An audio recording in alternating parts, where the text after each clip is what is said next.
No. I don't know if that even I don't know if the listeners heard that or the viewers, but that's a nice ringtone. Welcome everybody. This is episode 10. We're in the double digits now, hanging left. My name is Matt Connarton, and with me, of course, my partner in crime in this venture, Todd Ayer, who, for those of you who are watching the video version of the show, Todd is outside today and looks like a beautiful view.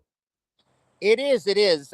We actually, little quick side note, we're not like environmentalism isn't going to be like our topic of choice today, but Mm-hmm. just a fun little side note. It's kind of like, this is a good example of how you can like do almost like passive aggressive things that are like, are left leaning and, really sustainable and the right thing to do Mm-hmm. without causing a lot of, I mean, you do cause ruckus, but like not, it's passive ruckus.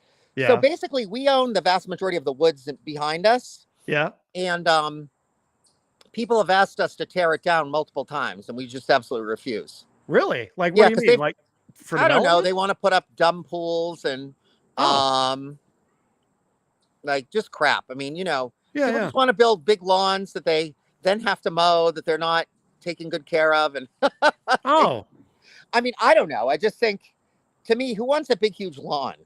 right, right. No, it looks nice there. It looks really nice there. We should mention too, and by the way, we are again.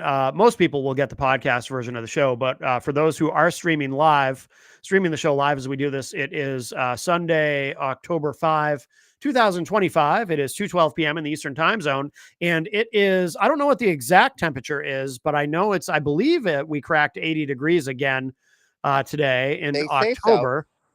And it is very warm. Now, I'm of two minds on this, of course, because on the one hand, I am deeply concerned about climate change. But on the other hand, too, there's also the short-term thinker in me that says, boy, I sure do love this weather. So I grew up here in New Hampshire, and winters and, well, fall and winter have both become milder and seem to start later and later.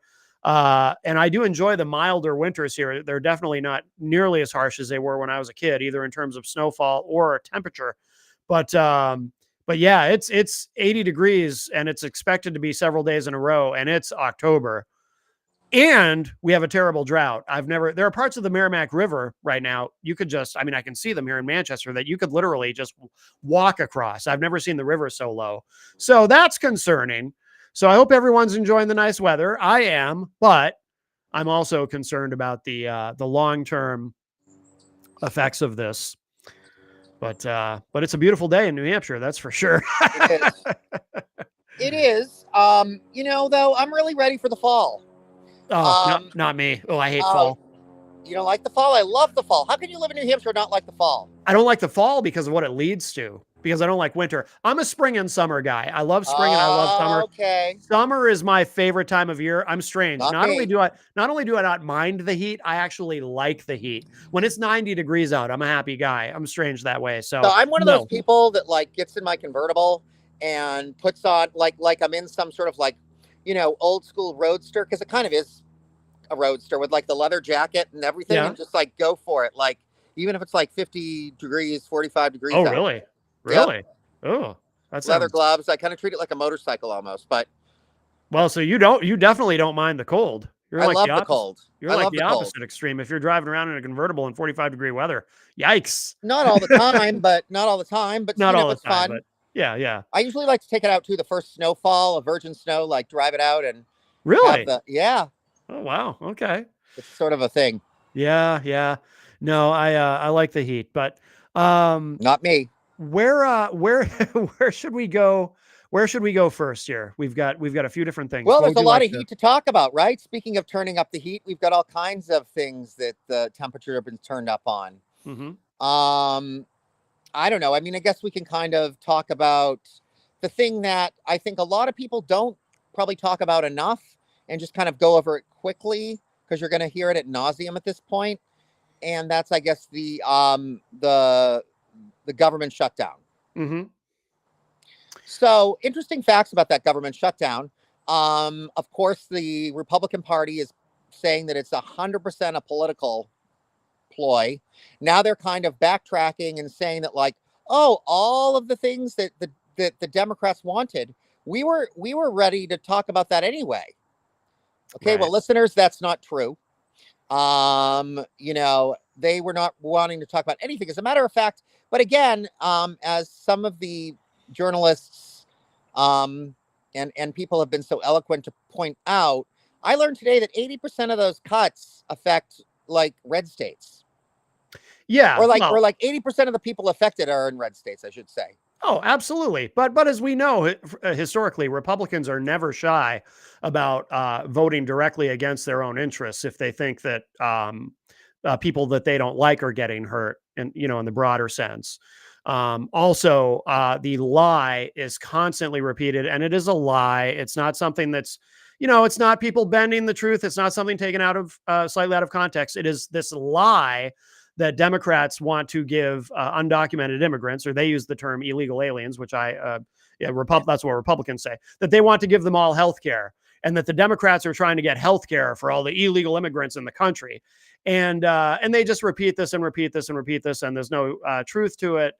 But that's what, Republicans, they hear this stuff and they repeat it and they believe it, and Yeah, it, and, that's and, part of the problem. yeah, and also the other thing that is actually also a lie, that even some of your more not a lie, but like a misunderstanding, um, I guess, although I don't know how they misunderstand this. But all of the cuts that were planned, as far as like, the all of this firing, the threatening of the firings of the feds, and all the stuff, are all on Russell Voigt and Stephen Miller's plate anyway. Mm-hmm. So, and it's not whether we had voted for the budget or didn't vote for the budget, they were still going to do it or try to do it. Mm-hmm. So this whole belief that like Trump can jockey for more power because of this is not true. Right. He's already jockeying for power. I mean, really, frankly, this is the first time I'd give a gold star to like um to Schumer or Hakeem Jeffries in a long time. I mean, I actually support the shutdown. Um, I have mixed feelings. I mean, government shutdowns, unfortunately, they cost the economy trillions of dollars every They time they do. happen. May not matter because we're gonna. I mean, obviously, we're going into a recession anyway. Jobs numbers are tanking, and but of course, Trump already told everybody. If you might recall, several months ago, he said in one interview, "Well, a recession's actually a good thing. It's sort of like a reset." Or not a reset. Correction. That's the word they always use when the stock market's down and they want to say it's a good thing. They call it a correction. Oh, it would be a correction. And then, of course, Republicans believe whatever Trump tells them. So then you have Republicans on social media saying, yeah, actually, a recession would be a good thing. Something no economist has ever said, ever. But anyway, the other thing is, what is interesting to me is, Republicans control the government right now. So isn't this, Yeah, I mean, it's on their watch. yeah, I mean, it shows they can't govern. Right. Correct. Correct. Yeah. Yeah. I mean, the other thing is too. So I think that the only thing is that with a long term shutdown. I mean, I do think it's time we play really hardball with these people. But I think with a long term shutdown, we are going to have sort of a plan to take care of our most damaged individuals that Mhm. that get hit the worst with this. That is true. But Yeah. of course, they're also using this. Actually, it's very interesting. Um, Johnson said today that this is because they're pandering that the centrists are pandering to the Marxist side of the Democratic Party, Yeah. run out of New York. So he considers Mondami a Marxist, which he Oh, is yeah. not, by the way. But anyway, um, meanwhile, Johnson is a alt right Christian conservative that's a closet case. So who know there's even like I even know people that have his Grinder profile. So this guy is like whatever you know, and he Yeah. lives in a house full of guys that are all supposedly like reformed gays, which I don't know. That's I didn't know that. I feel like Wow. that's a code word for something. Well, yeah, I mean, look, there's no shortage of research to show that the people who are the most overtly, outwardly homophobic, it's because they have something they're working through, Right, or right, refusing to work through. I mean, right. that's no secret. Again, as I've said many times, don't get me wrong, we're not recruiting these people. I mean, I Yeah, really hope they stay in the closet. If they only ever want to experience their sexuality through prostitutes, that's fine. right, I would, I'm not really looking to have them join my pride parades. But right. I mean, it's just yet another thing to call them out on, and I'll call them out on anything I can call them out on. Yeah, But yeah, so I think it's important to realize this, and I do also think it's important to tell like those of us that can kind of quasi absorb some level of pain, have to be okay with the fact that we will have some pain. I mean, we cannot lie to people. I mean, my candidate, the one I work for, she said the same thing. She said, this is not going to be a walk in the park, as they say. no. Like shutdowns are painful. They're not fun. Oh yeah, especially for, I mean, I feel terrible for federal workers who have to keep working Right. without getting paid, without a paycheck. Although ICE doesn't get their paycheck either, and that's a good thing. Is that true? ICE doesn't? I mean, that's their pay time. Yeah, no, I guess I I just mean, kind of assumed that I don't know, because Johnson said that. Johnson said, "Yeah, we need to start getting the paychecks back so that ICE and Homeland Security and border agents." And I'm like, "Do you understand what we want? Like, that's the last thing you should say to us to get us to try to right, right. like. That's the one caveat that we're okay with. Good. Yeah, yeah, I hope they don't get paid. yeah. We Can shouldn't I be tell paying them for being fascists anyway." just as an aside, there's one thing about Mike Johnson that I appreciate, but I don't think most people even know this. I wonder if you're aware of this. Back when he first became speaker, there were some Republicans. I mean, it only lasted for 5 minutes, but there were some Republicans who had a concern about him that he wasn't fully one of them because he has a son. He has an adopted son who is black. And he did an interview. Mike Johnson did an interview where he acknowledged that there is such a thing as systemic racism, and because he had seen examples of it happen to his own adopted black son. I'm sure, probably at the country clubs they go to. Well, yeah. But I just thought it was interesting. So he was actually, it's like, oh, Mike Johnson's actually kind of woke on this one subject. And like I said, Republicans Yeah, were worried about it for 5 minutes and then they forgot about it. And then nobody ever brought it up ever again. But I remember thinking, oh, that's interesting. yeah. But Except they have this thing where they'll like give like themselves passes for what they need passes for. of course, of Like course. they're not really. I mean, that's why I mean that's why like the whole idea of them being neo-fascist is really pretty spot on. Hmm. Because even like within the power structure, they do the same things that the Nazi parties do in other fascist groups. Like Hmm. they give themselves passes for behaviors Yes. that are illicit for everybody else, or like they want to be illicit for everybody else. Like Right. Yeah. Yeah. that's most tyrants, most Yeah. tyrannical people, most autocratic people do that. Yeah. They don't want to give up their own hedonism and pleasure. They No. just No, it's just like the mega church, super church pastors who yeah, preach about, don't be gay, being gay is bad, and then they get caught with a male prostitute or something, and it's like, right, or half the time they're pedophiles, for God's sake. oh I mean, yeah, it's a it's a story mess. as old as time. The people It's a who mess. who protest the loudest, it's because they're trying to hide Yeah, something. yeah, it's a mess. But Yeah. anyway, I don't want to get down this wormhole. But so there's that. So that's very interesting. But yeah, I just want to kind of get it out there for what it's worth, and let's not Democrat blame. As a matter of fact, the holdout for the Democrats really is about the health care, and American people should be happy that Democrats are willing to do this. Um, hold out Yeah. as far as because people want health care. Yeah. Only thing I'm worried about though is I don't know how this ends, how this particular stalemate ends.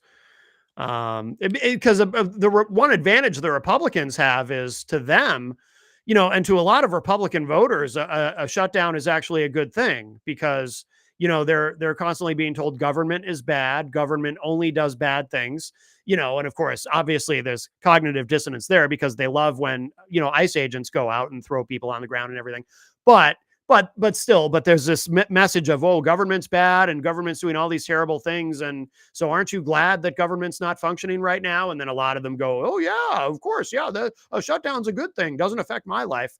So Republicans always kind of have an advantage, like, this, especially this nihilism that has really taken over the Republican Party. Yeah, although healthcare is healthcare. I mean, they still need healthcare, and there's like this whole, like, which is why I'm always shying away from Democrats doing this, or whoever, or non-Republicans doing this. Like, it's silly.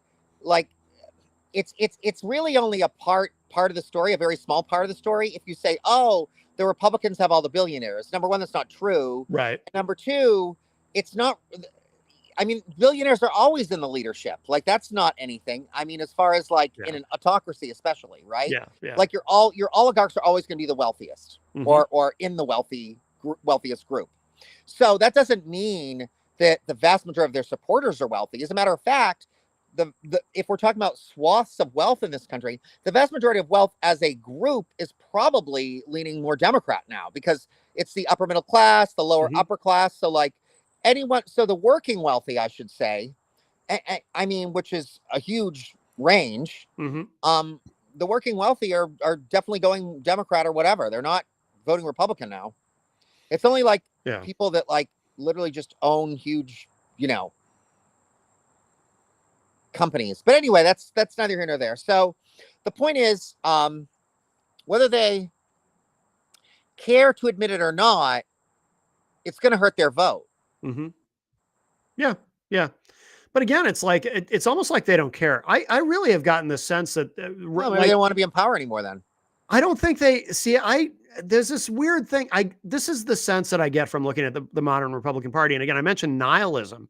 It's almost like they're willing to do whatever, like pay whatever price they have to pay in the long term for the short term of showing fealty to their emperor, not because they want to, but because they feel like if they anger the emperor, then the emperor goes on X or Truth Social or whatever, gives them an insulting nickname, and then their political career is over. So I feel like they're playing this game where they don't want to mess up in the short term. They don't want to upset the God King.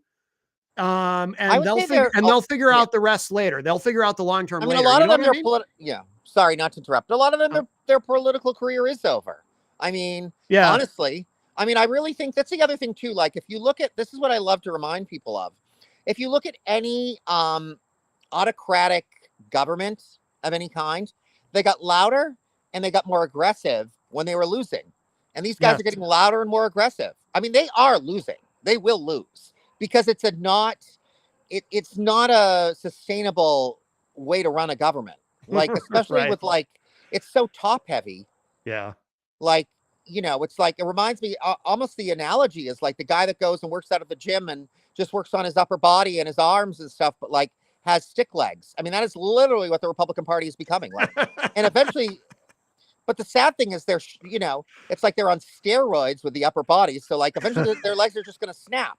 It's like, you can't support that. I do like that analogy. I mean, they're all bros anyway, right? So, hey. Big upper bodies, but very small hands. Yep. Well, so anyway, so that's that. The other thing that's interesting, I think, going on right now is the whole conversation with Palestine and the supposed peace talks. That's kind of fascinating. Yeah. There's so many things with that. It's very interesting. First off, I don't really believe it. Like, I just don't. I don't believe either side. It's not really in Netanyahu's best interest to allow this to go through completely. Because he's got to somehow control his position. I mean, all of Europe wants to try him at The Hague, for God's sake. So, like, he has to stay in power or he's in trouble. I feel like, though, so I'm curious what you think about. I feel like this whole thing was sort of when it was announced, when Trump and Netanyahu announced this deal, and then of course Hamas has to respond and agree to it. But I question whether this was done in good faith to begin with, in the sense that I feel like Trump and Netanyahu, from their perspective, probably figure Hamas isn't going to go for this, but this makes us look like the good guys no matter what, because and by the way, don't anyone take that wrong. I'm not saying that Hamas are the good guys. Hamas are terrorists. And I have no problem saying that. That is a terrorist organization. And I know some people on the left don't want to go that far. I will happily go that far. But Well, I'm it's just saying, not going far. I mean, they are. They're self-proclaimed. yeah, you and I agree on that. Some people on our Oh, side, really? they But don't I like think to go that doesn't far. Hamas admit that they use like I mean, I Well, don't. yeah, yeah. Oh, yeah. I mean, by any reasonable definition, they are a terrorist organization, of course. But I think that Trump and Netanyahu, I think they probably felt like we're going to look like the heroes here. We have this historic agreement, and now we're going to offer this to Hamas, knowing that there's no way that they're going to agree to this. And then, because then Trump has already been making statements like Hamas better hurry up and get on board. Or, well, actually, he even said this when they made the announcement. Now that it's coming back to me now, he said they better get on board, because otherwise, I'm going to tell Bibi, do what you got to do. And in my mind, I took that to mean, okay, they know Hamas is probably not going to get on board. So Right. this is then the pretext for Netanyahu to, Trump even used these words, I'm remembering now, finish the job, quote unquote. Right. And I think we So all know what that means. right. So I think that well, the other thing is too, I think there's definitely some truth to that, because you've also got a situation where, so one of the things they put in there was like total disarmament of Hamas. Mm-hmm. And honestly, and again, don't take this the wrong way, I think Hamas is horrible. Yes. But if I were Hamas, I'm not going to totally disarm until I know I'm safe to totally disarm.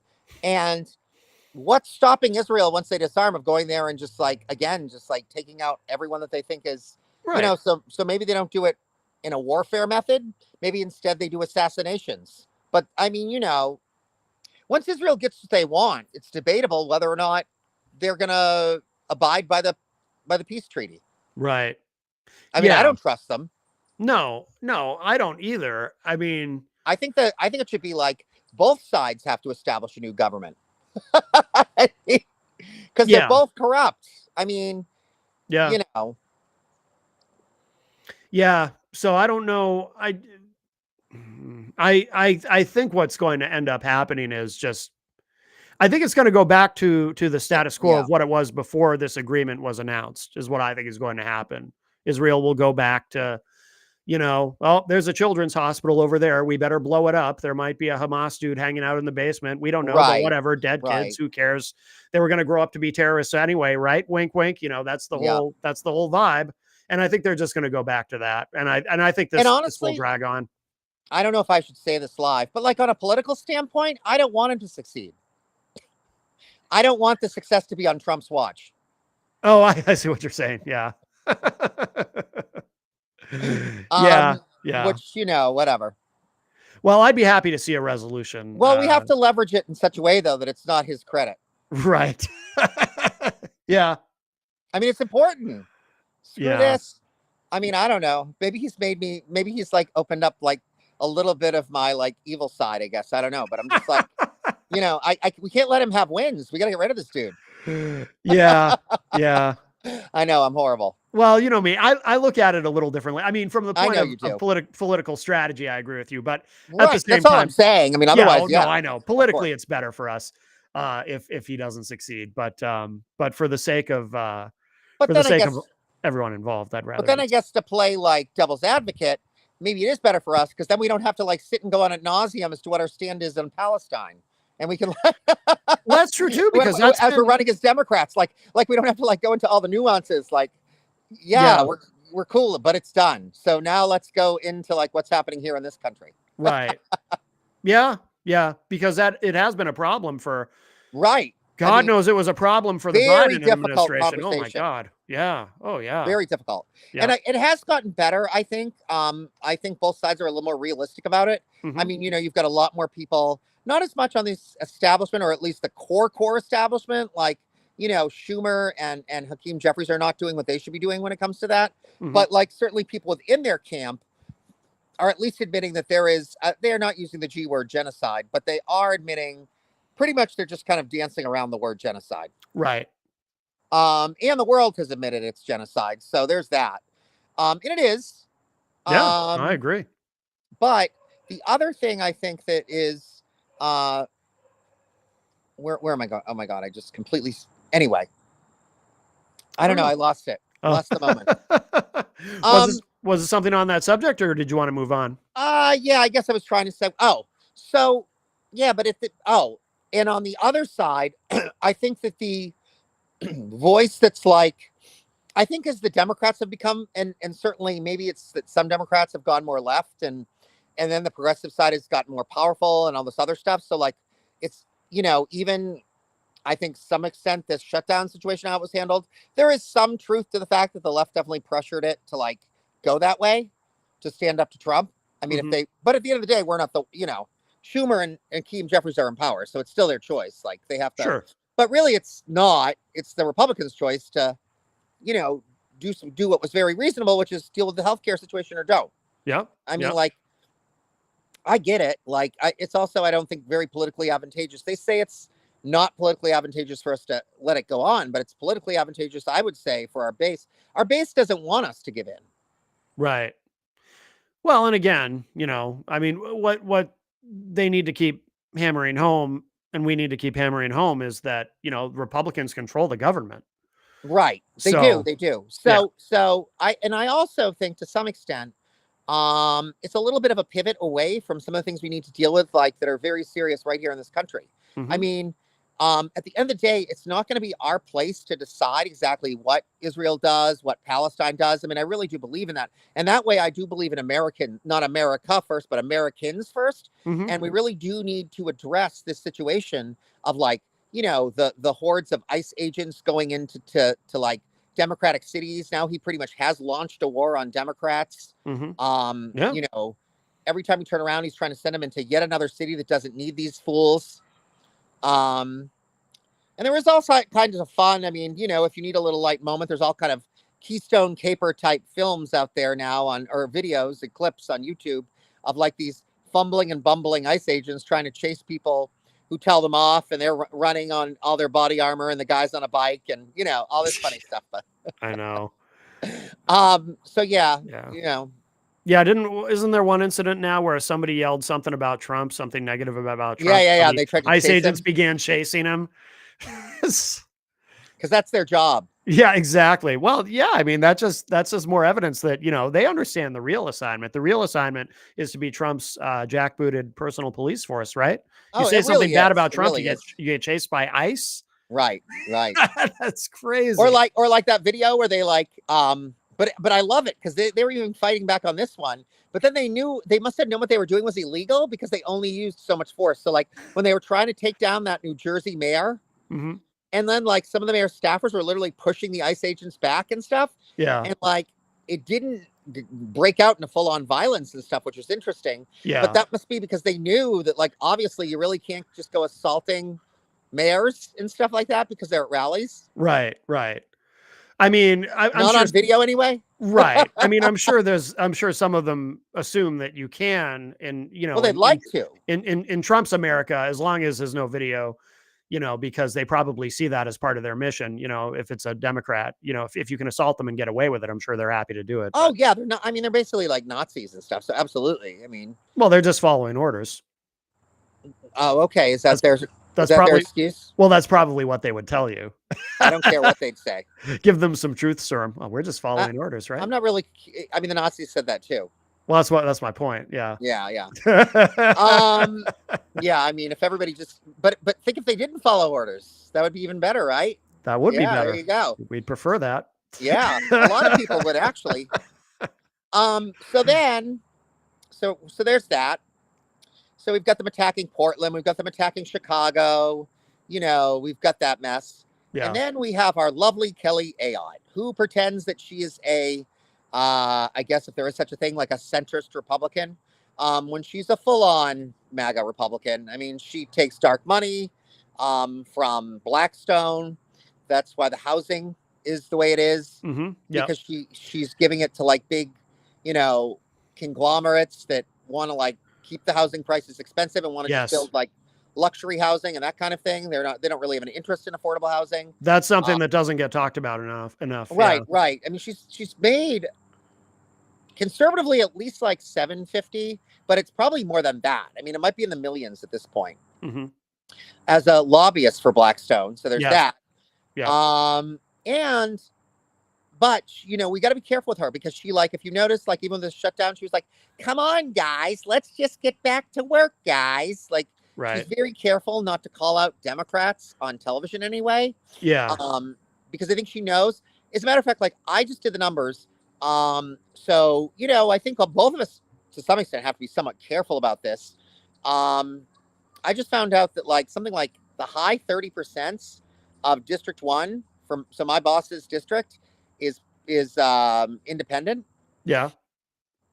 Well, it doesn't surprise. So, New Hampshire has always had. I mean, I think we have one of the highest rates of independent voters in the oh, we country, do, don't we we? do for Yeah. sure. But Yeah.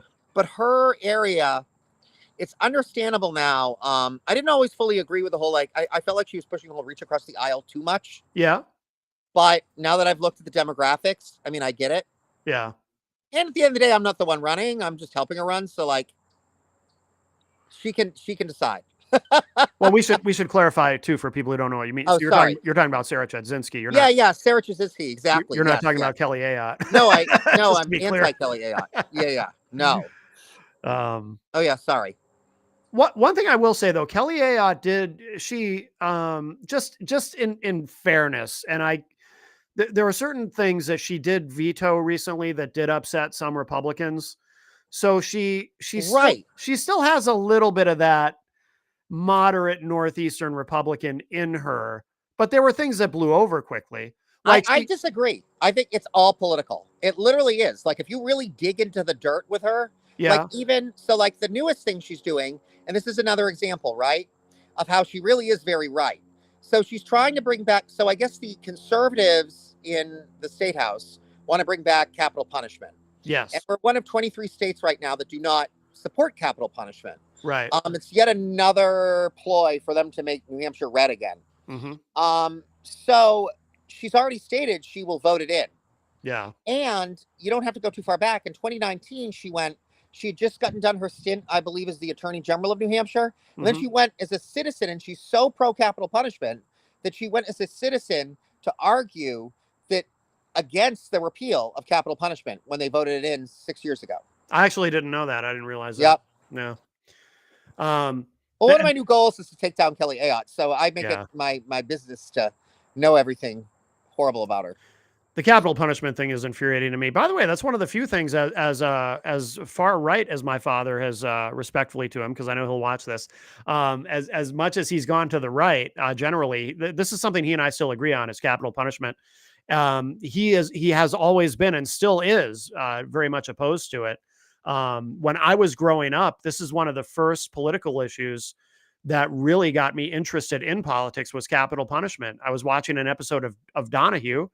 We all remember Phil Donahue, or those of us who are old enough to. And he did a show on capital punishment. I don't remember who any of the guests were or anything, but there were these anti-death penalty activists on his show talking about how it doesn't do anything to prevent murder, and sometimes innocent people are convicted and sentenced to die. And then we find out later when it's too late, oops, turns out they might not have been guilty, or they definitely were not guilty, and so forth. And so that was one of the things. And I remember having a conversation with my dad about this. I don't know, he might remember this, but I went to my dad and I said, "Dad, how can this be? And I don't understand this. It doesn't make sense." And he said something like, "Well, Maddie, it shouldn't make sense because it's wrong. And the government should not execute people, because you're right. Sometimes people who are innocent, they get convicted of something they didn't do. And then, it's too much of a risk to be taken with human life." Right. And really, what's the harm? I mean, if so even if they're right and someone spends like their entire life in prison without parole, I mean, honestly, it's really, frankly, it's more of a punishment too. Yes. I think. Yes. And it's cheaper. It's very expensive to execute people. Cheaper. Very expensive to execute people. Last time I looked at numbers, it was like 2 and change, Mhm. 2 million and change per execution because of all the appeals they get. And but then they try to slow down the appeals, like the prosecuting side, so that makes it cost more. So yeah, it's not cost effective. No. I've also seen stats, and if you compare violent crime with states that have capital punishment and violent crime in states that don't, as a matter of fact, I bet you could argue I'd have to probably really dig a little bit deeper into it. But there's a lot of violent crime in a lot of these states that are red states, and a lot of those red states tend to be capital punishment states. Yeah. And so it doesn't seem like a big deterrent to me. No, it also doesn't make any logical sense that it would be. I mean, I've never Well, in the contemplated midst of a crime, you're not thinking about this, right? You're not like, first off, exactly. these people aren't so most murder, I don't know if people realize this. Most murder is crimes of passion. Yeah, It's internal. It's like anybody it's in your inner circle. So it's friends on up. It's a lot of yeah, domestic abuse gone horribly awry. It's these yeah, types of things. yeah. It's people losing their cool and not thinking. Right, right, exactly. I've never contemplated murdering anyone or even been close to doing so, Right. but I don't think I find it hard to imagine that if I did want to kill somebody, that I'd be stopping to think, okay, well, let's see, do we have the death penalty in this state? Because if we do have the death penalty, then maybe I shouldn't commit this Maybe I murder should go to because I another might end up state. dead.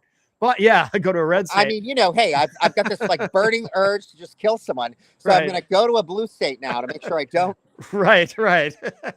Yeah, I mean, it's just bizarre that so many people think it actually is a deterrent to anything. It doesn't even make Right. any logical sense. And the ones that are going to do it anyway, like the hardcore killers, like the serial killer people, like your BTK and those crazies. Mhm. And, they're going to do it anyway. They could care Right, less. These people right. are maniacal. I Yeah, mean, they're, you know, yeah. they're not right. These people, they don't have a social conscience, much Yeah, like Stephen Miller and, yeah, exactly. The other interesting thing about the death penalty to me is that it's one of those few issues, and there are very few, that is, well, I can't say it's nonpartisan. It's definitely somewhat partisan, but not as partisan as most issues. Because if you look at statistics, if you look at the numbers, historically, yeah, people more conservative tend to be more pro, and people more liberal tend to be against. But there's a lot of traffic in both directions. yeah, but There's a lot of Democrats who like the death penalty, and a lot of conservatives who say, no, actually, we don't like the death penalty either. So it's so interesting. there's a couple reasons. Number one, I think some conservatives, especially like the conservatives that truly are like religious, Hmm. it's not really, and also depending on whether they're like Old Testament or New Testament. Hmm. If they're not Old Testament, they're kind of newer. So they're like, I mean, some of them could, even some conservative, like religious people that are truly religious, could even be classified as dubs. I mean, they're pretty pacifist. They're not Right. necessarily about violence. Like, yeah, they're conservative, and maybe they'd be anti-abortion and anti-gay rights and all that sort of thing. But that's because that's not quote unquote natural to them. But and also the abortion one would be like they see that as murder. So like there are some that are like that for sure. Sure. And then with Democrats, I think most Democrats, I do have to say, I guess I'm going to be somewhat biased. I feel like most Democrats, when you get into the weeds of it, it's pretty easy to talk them out of it. Yeah. Um, Yeah. I can't say I know any Democrats that are like hell bent on it. I think there's a lot of like, I mean, I guess myself included, like I'm not pro capital punishment, but like if we decided that the death penalty was a suitable punishment for some of these people in this administration, I'd be okay with that. I will say though, as far as Democrats go, I mean, yeah, I mean, I can't think of any Democrats I know personally off the top of my head who are Right, pro death right. penalty, but there's been at the top, there's been a lot of, I mean, Bill Clinton, when he ran in 90, and this is something I've always been angry at Bill Clinton about. He actually suspended his campaign on 3 separate occasions. One of them was to go back to Arkansas to preside over the execution of someone with developmental disabilities who didn't even know what the hell was going on. Yeah, that's Three ridiculous. separate times he went home during his campaign, and he was not even required. The governor was not legally required to be there. He went home to preside over these executions. And the only reason he did it is to show that, well, just because I'm a Democrat doesn't mean I'm soft on crime. Look, I'm going to Arkansas, and I'm going to be there when these people are killed by the government. And that always, I've always held that against him. And, Yeah. Hillary was pro death penalty. I think she's moderated that position. Obama was pro death penalty. Oh, So was he? yeah, Obama pro death penalty. I But don't know are if he's they really changed, but pro? I mean, here's the thing with politicians. It's so hard to find any politicians. That's why I think it's so good that my boss Sarah is coming from outside the political world, because mhm. all the ones in the political world, they just start drinking the Kool-Aid, and then they literally, it's like henpecking for votes. Like, Yeah. and they and then they play. It's like they hold up the political magic 8 ball and try to figure out what everybody's thinking. Oh And yeah. And what's so horrible, what's even worse for them, is that the people right now that are like supposed to be doing the research to find out what people are thinking are are damn ass wrong lately most of the time. So like they're Mhm. getting I don't know where they're getting their stats because they're wrong stats. So Yeah. like, it was like everything that they've said, oh, we can get away with not doing this and like it won't hurt us, has Mhm. been like a fail. Yeah. Well, So I mean, most people, like I said, I'm not saying that there aren't. So I think there were some Democrats, that have their exceptions, or like there are Democrats that are like, in this particular situation. I mean, because we are human at the end of the day. And of mhm. course, like, because they always give you that whole thing. I mean, a conservative or anybody that's pro death penalty will always say, well, what would you do if someone murdered your family in front of Right. you? Right. Right. Um, two things. Number one, the death penalty and a act of violence in a rage, like extreme self defense or self defense of your family.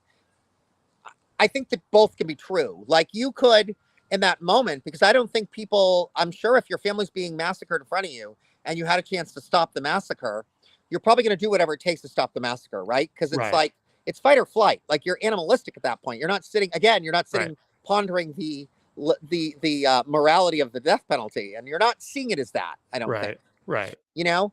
But Yeah. I think you could be okay with that, in that moment, and not even okay with it. Because most of the time, people that go in those situations, it's like they come out and they're like, "Boy, that was great. I'm really happy I got to shoot that guy to stop them from hurting my family." Like the whole thing is a disaster. You know Yeah. what I mean? Yeah, of course. Of Does that make course. sense? Oh, it does. It does.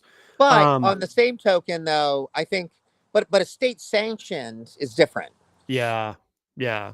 And you can't there was do you remember Michael Graham? He was a conservative talk show host. He was on at that time when it was still a talk station 96.9 in Boston. Did you ever hear Michael Graham? I don't know whatever happened to him. He might have retired, but he was a conservative talk show host that I used to listen to occasionally, at least for as much as I could stand.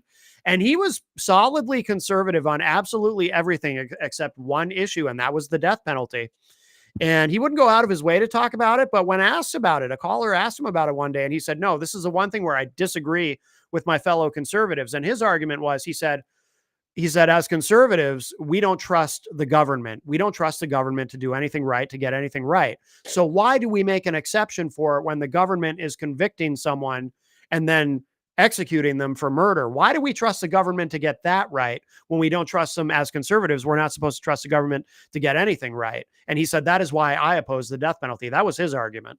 Plus, I think, and maybe I don't know what it would be like nowadays because there's so much like, visceral and anger and whatever. But like back in the day, it wasn't that long ago that if you ask people like, "Oh, are you for the death penalty?" They say yes, and then you say, "Okay, well then, what if you had to be the one? What if that was the rule? Like you had to be the one to like go execute these people? Could you do it?" And many of them say no. Right. Of course. So, that's why I mean it's not like not many people are like, you know, uh, unbending on it. Like it Right. seems like you can usually convince them. Most people Well, don't want to go kill people.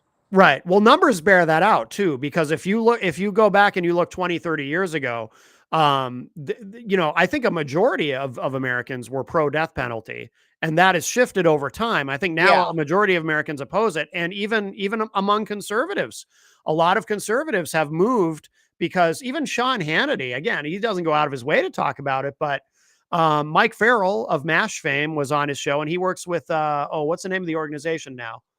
The Innocence Innocence Project. Project. Yep. Yes, yes.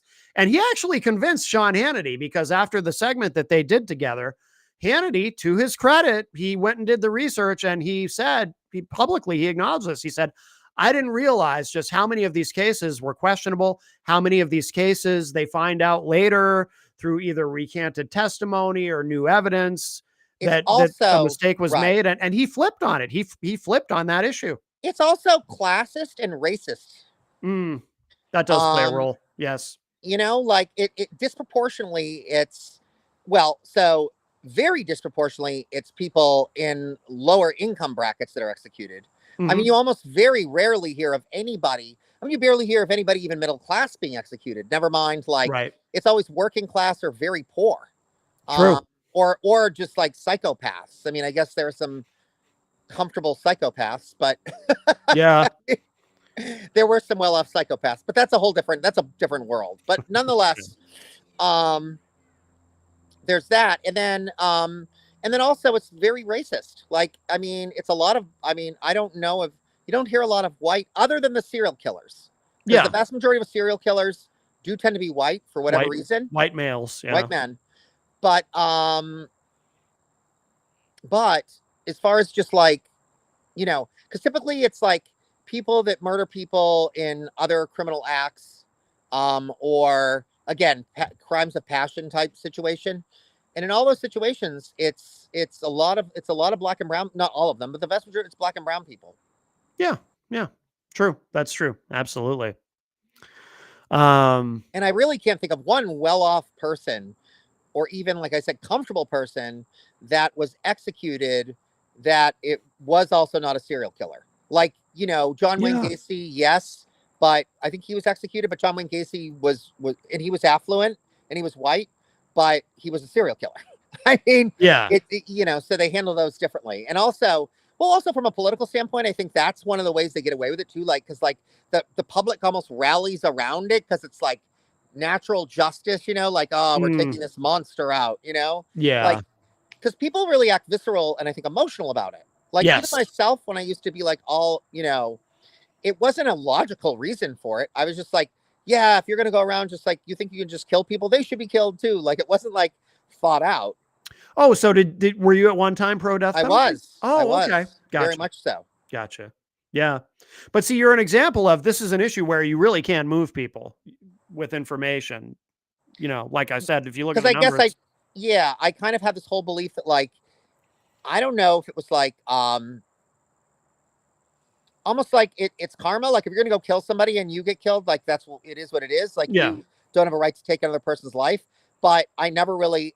Then I started adding all the other equations, and to be honest, it was also not completely selfless, because someone presented me with the whole like, okay, cool, you're for it, then could you execute someone? And I Mm, was like, no.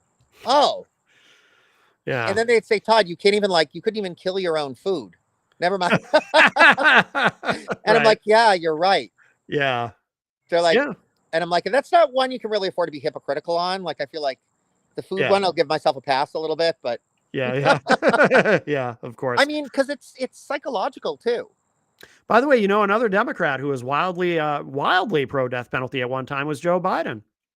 And then I guess he flipped on it because he came to New Hampshire during the 2020 primary season and said, "Congratulations on getting rid of the death penalty." So I guess he changed his mind. But at one time, he wanted to add things like drug trafficking and stuff like that. He wanted to make those capital offenses. Joe Biden at one time was maniacal on the death penalty. It's interesting, Yeah. I but mean, I do think there is this like righteousness that people get. yeah, That's the yeah, problem. And you yeah, can even have that on the left. Like, if you're like a hardcore yeah. crusader, you know. Oh yeah, yeah, absolutely. Absolutely. Well, should we move on to the next? What else did we have? I know you wanted to talk about the campaign. Did you want to No, I mean, the go? campaign is the campaign right now. Like, things are going Yeah, really well, I think. yeah, You know, like I said, the only thing, the newest thing I found out is that, like, I think I am going to have to be more open to this, like, um, I don't know. I don't know. It's going to be tough. Like, I don't. I think it's going to just come down to character and authenticity when it hmm comes to like what Democrats do. Um, New Hampshire. I mean, I'd love to be proven wrong, but I don't think a New Hampshire Democrat right now can win on just the progressives supporting them. yeah, Although I do think there is a pivot to the Progressive Party, but I will have to say too, it's all about your district, right? So the district I yeah. live in, which is District 2, I think you probably could do that, because Okay. even a lot of my left-leaning people, like, Nashville was a hell of a lot more liberal than Manchester, a lot Yes. more liberal. Yeah. Yeah. And but D1 does have the Seacoast, which is very liberal, hmm and then and you have, so the whole thing, Dover, all that whole area.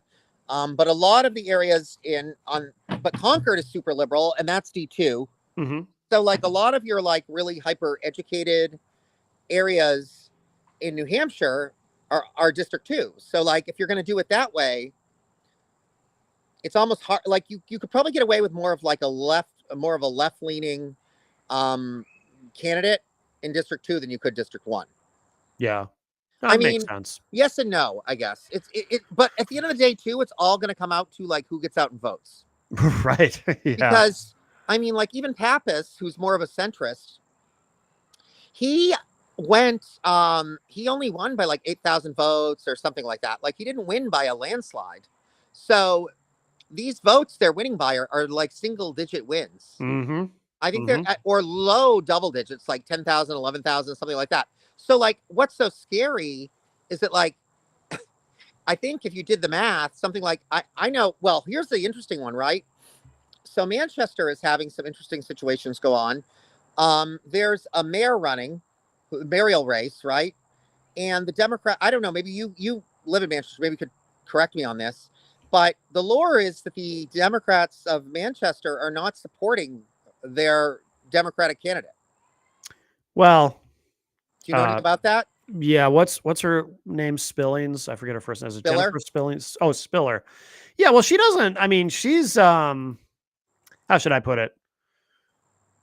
She comes across as maybe not ready for prime time. I mean, she doesn't. You know what I mean? Okay. Like she's young and Yeah, I don't know. I don't know anything about it. So, she's yeah. new, and I know very little about her. But from what I've seen, I just don't think she necessarily projects the gravitas needed to defeat the current Mayor Ruiz. I mean, and I'll be completely honest with you, and maybe I should be embarrassed to admit this, but I've never paid as much attention to local politics as maybe I should. Because I've always been so obsessed with national politics that, No, me too. And I think that's pretty normal. But now, yeah. especially like, it's kind of, I guess, difficult to get too like worked up unless you're, I mean, to be honest, I mean, don't take this the wrong way, Matt, but there's a lot of brokenness in Manchester. Sure. I mean, Oh, I agree. it's kind of embarrassing, but also where's Kelly Ayotte? Like if that was my largest city in my state, I would put some personal investment into it. I would not be satisfied with the ramshackleness that is Manchester as far as the infrastructure. I mean, it's kind of broken. Yeah, no, I agree with you. So I don't know. Someone's got to do something. Yeah. Like it doesn't matter what I mean, obviously, I at least for now anyway. I'm basically 100% I don't know. It just tends to be where I am at this point. Yeah. I can't see myself voting for anybody that isn't a Democrat, other than maybe someone that was non-party. Right. I would consider that. Sure. I would consider an independent, but yeah, but even still, whoever it is needs to go in and do some work. Like to me, it's scary to me that because I mean, it's not the only large police force, but Manchester Police Force is pretty big. It's one of the ones that has some of the most like equipment and tools and resources. And you don't want that managed by a mayor that's haphazard. I mean, like they have they're one of the ones with the helicopters in the state and things like that. And that's those, especially in a state like ours, that there's a small finite number of those types of more, advanced level equipment. Well, you want the people sort of over that helm to like have a clue. Right. It's funny as you're saying that. I remember. Do you remember? This was maybe 10 years ago, roughly, when in some communities, and Manchester might have been one of them. I'm not sure now. Some communities were getting Bearcats because this was leftover surplus. The United States Army didn't need them anymore, so they were being given. Of course, they're not really free because you got to maintain them and put gas in them and all that. But do you remember this? And then there were some people on the right, some of the more libertarian minded people on the right who said, we don't need our police forces having these having Bearcats. I can't remember what a Bearcat even looks like. Yeah, I mean, I think it's like a kind of like a tank, Humvee, like a somewhere between a Humvee and a tank. Like it's the ones they drive in, and it's got like it doesn't have tank wheels, but it's got normal wheels, but it's a tank otherwise. Yeah. And there was a lot of controversy around this. Now, where the Republican Party is today, those same conservatives who, are more libertarian minded people who opposed it then today would probably be fully on board. Like, yeah, let's let's give or you know what they would say is, let's give the Bearcats to ICE. Oh my And God. that may yet be coming, and that wouldn't shock me at all. But when you mentioned that about the police force, that reminded me of that. But again, attitudes have changed. Like a lot of conservatives, those same conservatives 10 years ago today would probably say, yeah, by all means. Except that it's interesting because like then there's that whole mess that, and part of it is I think because he's got such little respect inside the military. But a lot of people in the military, unless they're, um, you know, ring kissers of the Mad King, do not like Hegseth at all. I mean, Yeah, he has zero military experience. right. He has certainly zero warfare experience of any kind. Like Yeah. it's literally like Fox and Friends plays the Secretary of Defense. Yeah, that literally is what it is. Yeah. I know. Yeah. So, and he gets up there and he says things that like sound like you know, they might be good on like a script of a John Woo film or something like that. It's like, dude, I mean, what is your deal? Like, this isn't even realistic. Like his Yeah. whole, like, what was his last one? Like basically fatality is our blood or something like that. Like I forget. Oh, he used a Rush Limbaugh quote at one point. Oh, is that so? It wasn't even his quote. That's good. So he uses dumb quotes. It came from Rush Limbaugh. The thing about the Oh, military. lethality. Well, yeah, and he said, but the quote was, he said, the military is supposed to kill people and break things, or the purpose of the military. He did that, but then he also said that lethality is our job. Yeah, yeah. That's the most recent one he said. Right. And that we are okay with being lethal, so that everybody else doesn't have to be. Even General LeMay, I know, people said peace is our profession. That was his motto. Right. I mean, honestly, this and guy, and I guess it didn't work so well. But also, I guess it's pretty easy to say lethality is your religion when you're not going to be the one doing it. Like, he's just going to sit around and dance in front of cameras and stuff. I don't know what the hell he does. Honestly, he's a loser. What a clown! Yeah, he's a clown.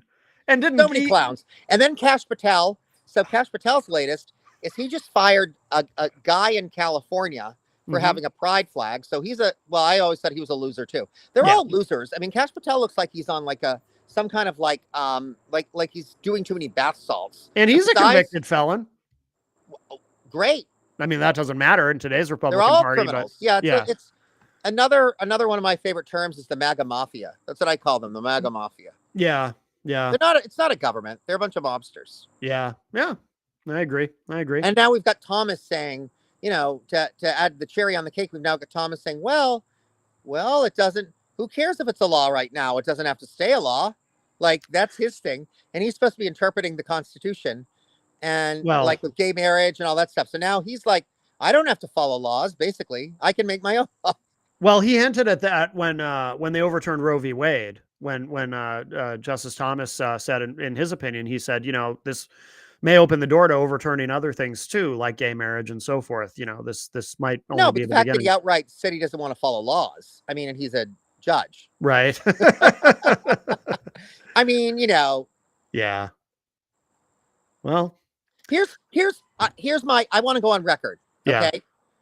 I am anti-capital punishment, but there is a list of people that I won't protest if they are going to be put to death. That's a better way to put it, right? Sure. So, like, I'm not going to go actively and stop the assassination, of course, no. But I'm not going to go actively and stop, like, it's not going to happen. But I'm saying if for some reason, these people were tried at The Hague and that was the assessment was that they were to be put to death, I'm not going to be out holding signs saying, free Trump, free Thomas, free, like, right. If that's it, so be it. I'll just wash my hands of it. I'm not going to actively be like, yeah, let's do it. Like, whatever. Right. Let the chips fall as they may. It's okay to be indifferent sometimes, right? That's indifference is really my best friend. I really like indifference. And so sometimes it can be useful. Yes. Really can. Right. Just like we joke around so much on my team, on my field team. And we're always like, at the end of the day, we're not the candidates. So like we can tell Sarah and it's important that, people do realize that we are unique in the sense that we do formulate our policies. And we're actually in the process now of really digging into that. We got somebody on board that's really good with policy. Oh, just good, good. recently. Okay. But we do formulate these things in a socialistic type environment. I mean, we do all sit Sure. around and talk about it and see if it works. But Yeah. it is true. At the end of the day, it has to be very much her because, like, I'm not the one that's going to be standing in front of the. I mean, sometimes, but certainly not as much as she is. I'm not the one accountable. Let's put it that way. They're never going to be like, damn it, you know. Let's say, hopefully, we win, and then we're in DC. They're not going to be like, that Todd, his last bill, that was awful. No, it's going to be my boss's bill. Right, So, like, exactly. so Exactly. it's important, but it's also important on our side too to remember that. Like, Yeah. and I try to take that into account. It's like I said, I'm a progressive, but I'm pragmatic about it. Like, Mhm. which is why I did this assessment recently about her district. I think if you go too crazy far left, it could backfire. Oh, sure. Yeah, especially in a place like New Hampshire. Right. Yeah. You can't I think ideally I can't turn New Hampshire into New York City, unfortunately. Right. Right. But I don't want to. Vermont, though, sure. It could be Vermont. I'd be Yeah, okay with that. yeah, yeah, yeah. There you go. There you go. Well, we've been at it just over an hour. Should we? Okay.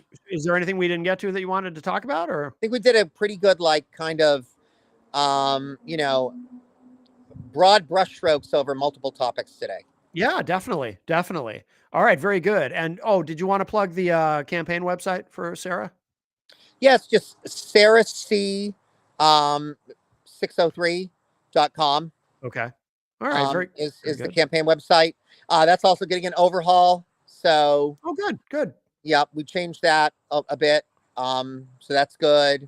So yeah, there's a lot of things. We're getting stronger on our social media. So she's all over social media.